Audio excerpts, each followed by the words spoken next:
Bismillahirrahmanirrahim. Assalamualaikum warahmatullahi wabarakatuh. Salam sejahtera bagi kita sekalian. Perkenalkan, saya Ririn Tonio, dosen tetap pada program studi S1 Pendidikan Ekonomi, Fakultas Ekonomi dan Bisnis Universitas Negeri Gorontalo. Pada kesempatan kali ini, saya akan menyampaikan terkait mata kuliah yang saya ampuh sesuai dengan bidang keahlian, yaitu mata kuliah belajar dan pembelajaran.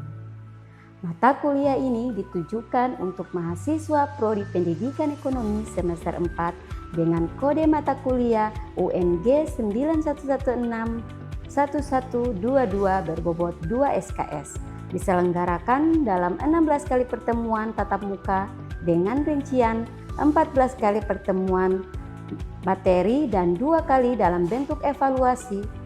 Adapun rinciannya 1 kali pertemuan untuk ujian tengah semester dan 1 kali pertemuan untuk ujian akhir semester.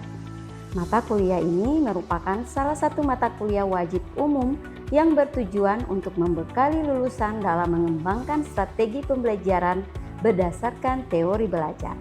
Pada mata kuliah ini, mahasiswa mampu mengkaji teori belajar behaviorisme, teori belajar konstruktivistik, dan teori belajar humanistik, serta penerapannya dalam strategi, metode, dan teknik pembelajaran. Dalam proses pembelajaran dilakukan kegiatan diskusi, tanya jawab, case-based learning secara mandiri dan kelompok.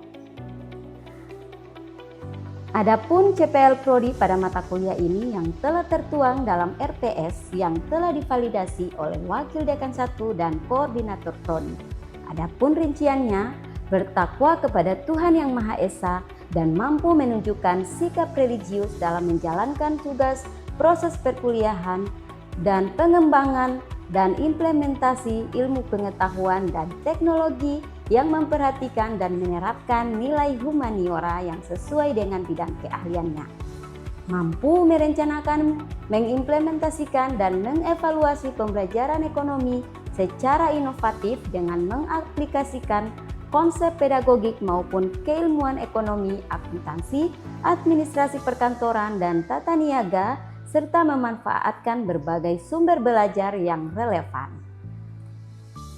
Menguasai konsep pedagogik untuk melaksanakan pembelajaran ekonomi, akuntansi, administrasi perkantoran, dan tata niaga secara inovatif dengan pendekatan Technological, Pedagogical, and Content Knowledge atau TPEK. CPMK yang diharapkan pada mata kuliah ini pada pertemuan 3 yaitu mahasiswa mampu mendeskripsikan teori belajar behaviorisme berdasarkan pemikiran para tokohnya dan implikasinya dalam aktivitas pembelajaran secara sistematis. 3 komponen utama dalam proses pembelajaran mata kuliah ini yaitu delivery, interaction, and assessment. Untuk delivery, saya memberikan materi serta RPS yang dapat diunduh langsung oleh mahasiswa pada sistem e-learning SPADA, serta presentasi aktif yang langsung dilakukan secara tatap muka untuk mendukung pemahaman mahasiswa. Materi yang saya sampaikan didukung oleh beberapa media pembelajaran berupa Canva dan kuis interaktif, Wayground sebagai media pendukungnya. Interaction pada mata kuliah ini melibatkan komunikasi 2 arah antara dosen dan mahasiswa berupa diskusi, tanya jawab, kolaborasi, dan refleksi bersama. Asesmen ataupun sistem penilaian yang saya lakukan pada mata kuliah ini mencakup asesmen formatif, yaitu penilaian proses yang dilakukan melalui kuis, case-based learning, individu dan kelompok, serta penilaian sikap dan keterampilan sesuai RPS. Selanjutnya, asesmen sumatif untuk penilaian akhir berupa ujian akhir semester atau UTS dan ujian akhir semester atau UAS. Model pembelajaran yang digunakan pada mata kuliah ini adalah case-based learning. Referensi yang digunakan pada mata kuliah ini terdiri atas buku-buku karya para ahli sebagai rujukan utama, buku referensi dalam bentuk book chapter, karya dosen pengampu sebagai referensi pendukung, serta artikel-artikel ilmiah dari jurnal bereputasi yang memuat temuan dan perkembangan terbaru. Pemanfaatan berbagai media tersebut bertujuan agar mahasiswa memperoleh landasan teoritis yang kuat sekaligus mampu mengikuti perkembangan ilmu pengetahuan, teknologi, dan praktek pembelajaran yang mutakhir. Baik, berikut merupakan video pembelajaran pada mata kuliah belajar dan pembelajaran dengan materi pada pertemuan 3, yaitu teori belajar behaviorisme berdasarkan pemikiran para tokohnya dan implikasinya pada aktivitas pembelajaran secara sistematis. Mari kita simak. Bismillahirrahmanirrahim. Assalamualaikum warahmatullahi wabarakatuh. Waalaikumsalam warahmatullahi wabarakatuh. Salam sejahtera untuk kita sekalian. Puji syukur kehadirat Allah Subhanahu wa taala karena atas izin dan kuasa-Nya kita diberikan kesempatan dan kesehatan untuk bisa bertemu kembali di mata kuliah apa? Belajar dan pembelajaran. Tidak lupa pula sholawat serta salam kita curahkan kepada junjungan Nabi besar kita, Nabi Muhammad SAW, juga kepada keluarganya, kepada sahabatnya, dan semoga syafaatnya akan sampai pada kita semua. Amin ya robbal alamin. Jadi bagaimana kabarnya hari ini? Alhamdulillah baik, Ibu. Oke, alhamdulillah. Sehat ya semua ya? Oke. Sebelum kita mulai kita berdoa dan absen. Ketua tingkatnya siapa? Saya, Bu. Oke, Andre boleh dipandu ya untuk doa, dipersilakan. Saya absen dulu. Apa ada yang tidak hadir? Tidak ada? Oke, kalau hadir semua berarti saya tidak perlu sebut nama satu-satu, saya tinggal mencentang. Dan semua yang tidak berhubungan dengan mata kuliah, belajar dan pembelajaran bisa disimpan dulu ya. Oke. Baik adik-adik, masih ada yang ingat materi kemarin? Oke, bagus. Oke, ini ya. Sebelum kita masuk materi, coba adik-adik perhatikan gambar yang ada di sini. Kira-kira apa ini gambarnya? Menjelaskan tentang apa? Apa? Oke, silakan Andre. Pemberian hadiah kepada siswa. Iya, pemberian. Ya, bagus ya. Jadi ada yang bisa melengkapi? Iya, saya, Bu. Oke, silakan Jadi, Anna. gambar itu menunjukkan bahwa perilaku belajar dapat dibentuk melalui stimulus dan diperkuat dengan pemberian penguatan, Ibu. Oke, jadi ada pemberian penguatan dan kita bisa melihat murid yang ada di sini ketika diberi hadiah, temannya diberi hadiah, dia termotivasi. Iya. Ya kan? Ya, sehingga itu adalah menjadi penerapan nyata dari teori behaviorisme. Hari ini kita akan belajar mengenai teori belajar behaviorisme. Oke. Jadi sub CPMK pada hari ini adalah mahasiswa mampu mendeskripsikan teori belajar behaviorisme berdasarkan pemikiran para tokoh dan implikasinya dalam aktivitas pembelajaran secara sistematis.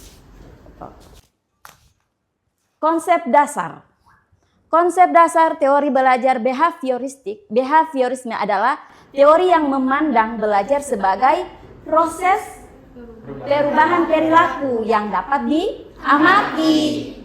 Kira-kira kalian bisa tahu atau bisa menyebutkan kira-kira perubahan yang bisa diamati itu seperti apa? Contohnya, oke, perubahan sikap. Misalnya ada satu siswa yang sering terlambat, ya. Tetapi besoknya dia tidak pernah terlambat lagi. Berarti ada perubahan sikap yang kita bisa lihat, gitu, ya. Kemudian sebagai teori yang memandang belajar sebagai proses perubahan perilaku yang dapat diamati atau observable behavior sebagai akibat dari interaksi antara stimulus atau rangsangan dan respons atau tanggapan. Dalam pandangan ini belajar terjadi ketika seseorang memberikan respons terhadap stimulus yang diterimanya, kemudian respons tersebut diperkuat melalui latihan, pembiasaan, atau penguatan.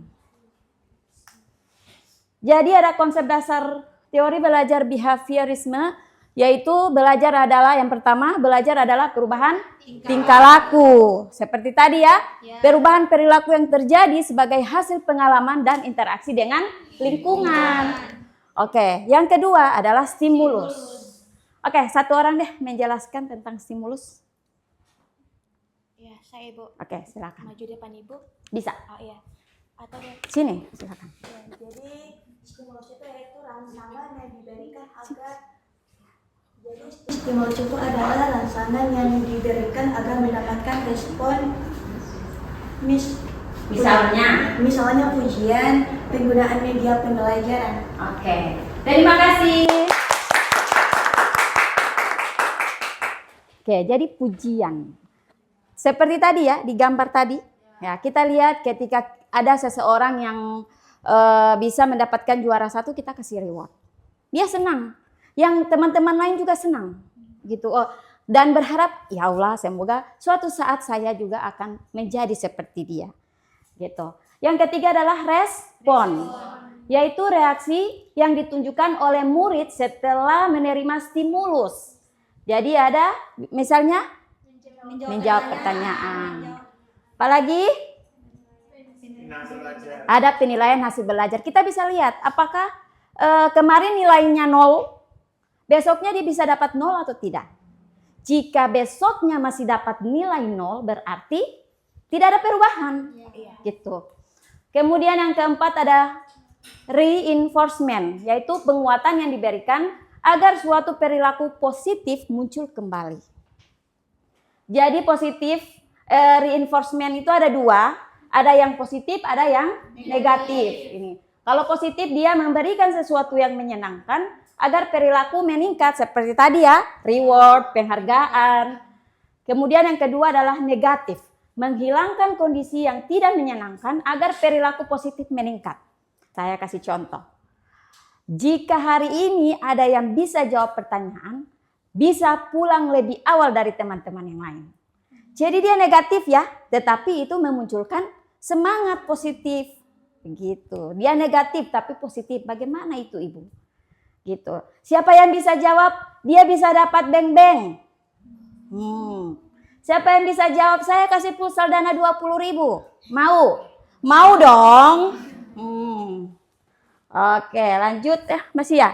Kemudian 5 punishment. Tahu punishment? Punishment atau hukuman. Jadi kalau ada murid yang melakukan kesalahan, kita bisa berikan punishment. Tentunya untuk memberikan punishment atau hukuman, kita bisa melihat tingkatnya. Jangan yang SD kalian suruh putar 100 kali di lapangan. Ya?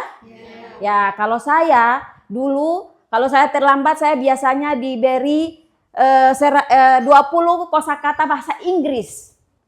Itu merupakan negatif ya, negatif. Tetapi saya bisa loh, bisa hafal kata-katanya, gitu. Oke, lanjut 6, pembiasaan atau conditioning. Jadi perilaku dapat dibentuk melalui pembiasaan yang dilakukan secara berulang. Semakin sering suatu perilaku dilatih, semakin kuat perilaku tersebut terbentuk. Kira-kira perilaku apa yang kalian buat setiap hari dan itu sudah menjadi pembiasaan? Ibu dosen yang menyuruh kita untuk membaca buku Ibu. Oke. Jadi, Terus? Jadi pada pertemuan selanjutnya sebelum Ibu dosen masuk kita sudah terbiasa membaca buku Ibu. Oke, good job, tepuk tangan. Jadi itu adalah salah satu bentuk pembiasaan literasi. Kalau kita terbiasa membaca buku dulu, berarti sebelum masuk dosennya kalian akan baca buku dulu. gitu. Dan itu adalah pembiasaan yang positif gitu. Yang ketujuh adalah lingkungan sebagai faktor pembentuk perilaku. Siapa saja lingkungan kita? Keluarga, bagus. Sekolah, teman sebaya, media pembelajaran, dan teknologi. Oke, jadi inilah lingkungan sebagai pembentuk perilaku. Kemudian kita bisa lihat di sini ada pemikiran para tokoh dan implementasinya pada proses pembelajaran gitu. Jadi ada siapa ini? Ivan Pavlov. Ya, Ivan Pavlov. Oke, jadi Ivan Pavlov ini menjelaskan mengenai bahwa Hubungan antara stimulus, rangsangan dan respons atau tanggapan.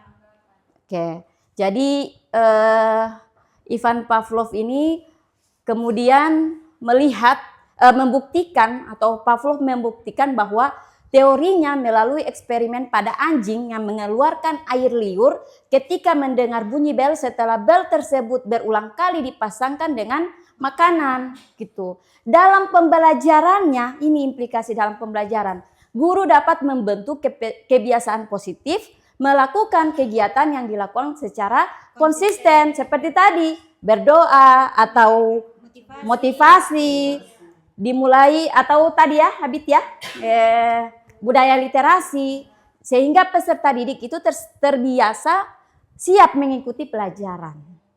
Gitu. Kalau kemarin dengan saya kalian afirmasi positif ya. Kalau dengan saya kemarin afirmasi positif itu pembiasaan dan kalian pasti sudah hafal. Tidur kalian hafalkan itu? Ya, saya percaya, saya bisa, saya menjadi orang-orang hebat di masa depan dan ya, oke, insya Allah ya. Semoga kalian tidak lupa afirmasi positifnya itu tetap ada dalam hati, gitu. Kemudian yang kedua adalah Edward L. Thorndike, ya, atau connectionism, ya. Edward ini menjelaskan tentang apa? Ayo, kalian dulu. Satu orang, silakan di depan. Silakan. Bisa, silakan. Terima kasih.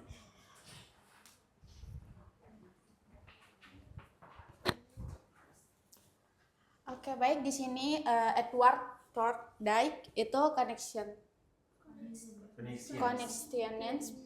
Oke, Edward ini berpendapat bahwa belajar merupakan proses pembentukan hubungan antara stimulus dan respons melalui latihan dan pengalaman. Itu Ibu. Terima kasih. Jadi hampir sama ya dengan Edward ya. Ini adalah B.F. Skinner.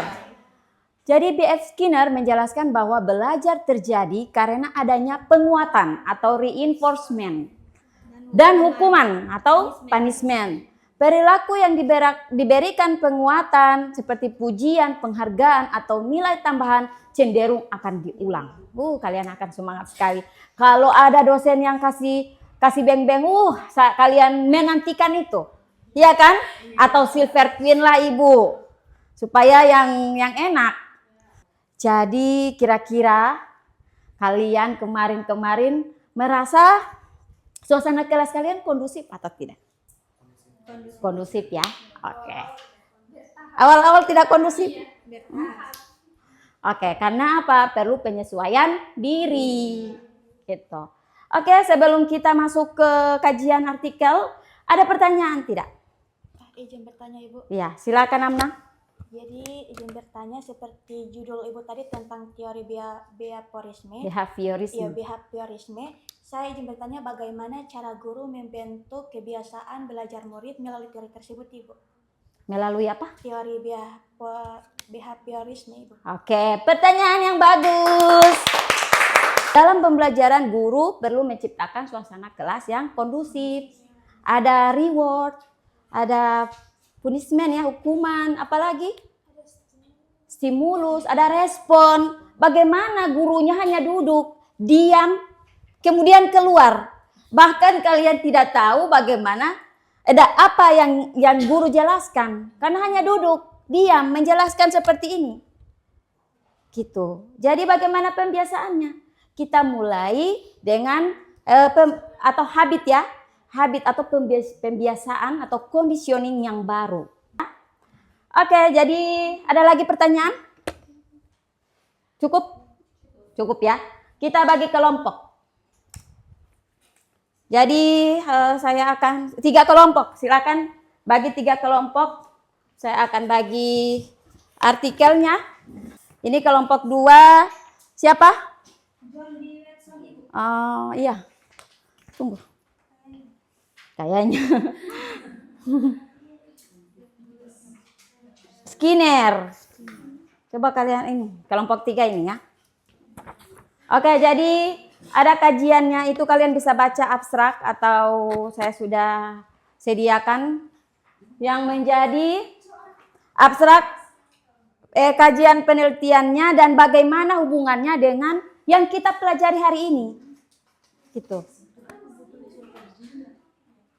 Oke. Saya kasih waktu 2 menit.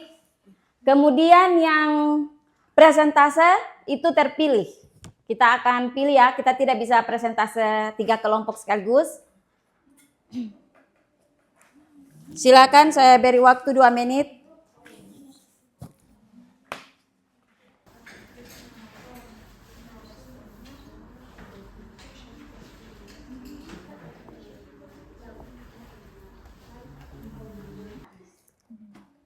Ini kelompok berapa? Kelompok 3. Oke, mengkaji Tentang John Watson.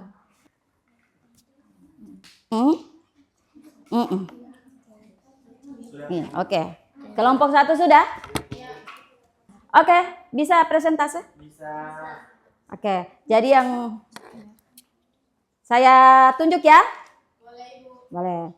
Yang presentase pertama adalah kelompok 2. Dipersilahkan. Analisis jurnal yang kami dapat bahwa Watson itu berpendapat bahwa perilaku manusia dibentuk oleh lingkungan. Nah, dalam jurnal tersebut terlihat bahwa lingkungan digital mengubah kebiasaan manusia, seperti faktor lingkungan yang meliputi yang pertama itu perkembangan teknologi informasi, yang kedua itu ada tersedianya audio book. Tahu audio book? Ya. Yang ketiga yaitu kemudahan akses internet. Jadi sekarang itu internetnya sudah canggih. Yang keempat yaitu kebiasaan menggunakan smartphone. Apa kalian semua mempunyai smartphone? Ya. Selanjutnya akan dilanjutkan oleh teman saya. Oke, baik, terima kasih. Kemudian menurut Watson, perubahan perilaku mahasiswa bukan disebabkan oleh faktor bawaan, tetapi dipengaruhi oleh lingkungan belajar yang berubah. Oke, baik, itu saja dari kelompok 2. Terima kasih.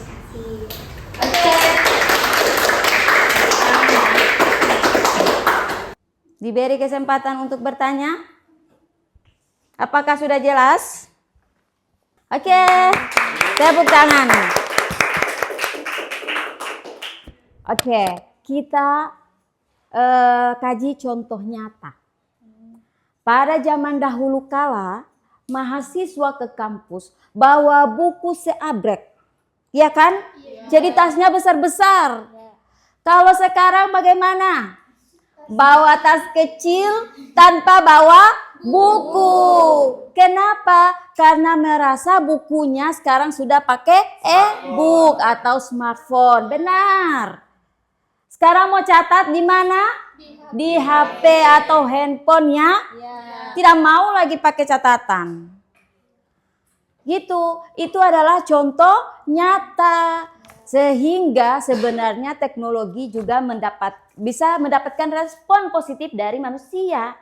Gitu kan? Jadi kita tidak perlu bawa buku banyak, tetapi kita tetap harus ada rujukan. Kalau kalian datang juga tidak punya buku, tidak ada juga e-booknya, jadi ngapain ke kampus? Ya kan? Jadi penelitiannya kita bisa lihat bahwa mahasiswa sekarang sudah lebih banyak menggunakan audiobook. Perubahan tersebut terlihat dari buku cetak yang jarang dikonsumsi. Jika sudah paham, kita akan refleksi melalui kuis. QR-nya bisa diakses? Boleh?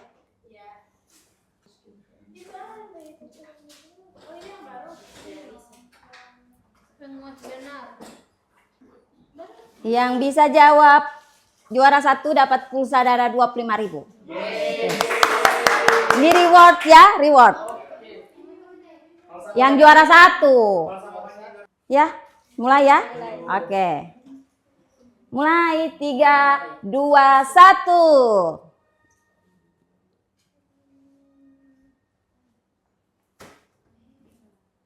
Oke, selamat buat yang mendapatkan rewardnya. Dan kita akan bahas kembali, ini adalah refleksi. Pertanyaannya nomor 1. Teori belajar behaviorisme menjelaskan bahwa proses belajar merupakan perubahan perilaku yang dapat diamati. Benar atau salah? Benar. Benar. Saya mau satu orang buat kesimpulan dulu, mahasiswa. Saya mau dengar kesimpulannya. Kira-kira apa yang menjadi kesimpulan kita pada hari ini? Satu orang.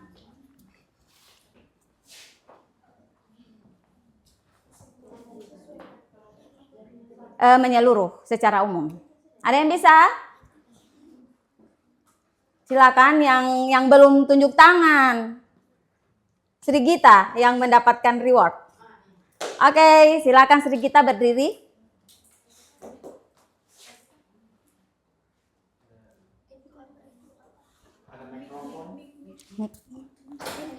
Oke, dipersilakan Sri Gita untuk kesimpulan. Ya, baik. Jadi kesimpulan untuk keseluruhan materi pada hari ini dari hasil kajian jurnal tadi yang wujud determinasi menunjukkan bahwa perkembangan teknologi telah mempengaruhi perilaku belajar mahasiswa. Dari perspektif teori behavioristik, perubahan tersebut dapat dipahami sebagai hasil interaksi antara stimulus atau teknologi digital dan respons yang merupakan perubahan kebiasaan membaca yang diperkuat oleh pengalaman belajar yang lebih praktis dan lebih menarik. Oleh karena itu, masih relevan sebagai salah satu landasan dalam merancang aktivitas pembelajaran yang memanfaatkan teknologi digital. Oke, mantap. Cukup ya untuk teori behaviorisme. Kemudian untuk tugas selanjutnya ya, dan kita akan bahas kelompok 2 dan kelompok 3 di minggu depan. Dan saya rasa cukup ya. Ya, semoga ada 1 kalimat, 2 kalimat yang bisa kalian pahami. Jangan pulang dengan nilai 0 atau kosong. Terima kasih atas perhatian dan kehadirannya. Insya Allah kita ketemu lagi dalam keadaan sehat walafiat. Assalamualaikum warahmatullahi wabarakatuh. Waalaikumsalam warahmatullahi wabarakatuh. Sekian video rekaman proses pembelajaran untuk mata kuliah belajar dan pembelajaran pada program studi S1 Pendidikan Ekonomi, Fakultas Ekonomi dan Bisnis, Universitas Negeri Gorontalo. Video ini digunakan sebagai salah satu syarat penyusunan dokumen pernyataan diri dosen dalam unjuk kerja Tridharma Perguruan Tinggi atau PDD UKT-PT. Semoga dengan adanya video ini bisa menjadi pertimbangan yang baik dalam proses penilaian sertifikasi dosen gelombang 1 tahun 2026. Akhir kata, saya ucapkan terima kasih. Wassalamualaikum warahmatullahi wabarakatuh.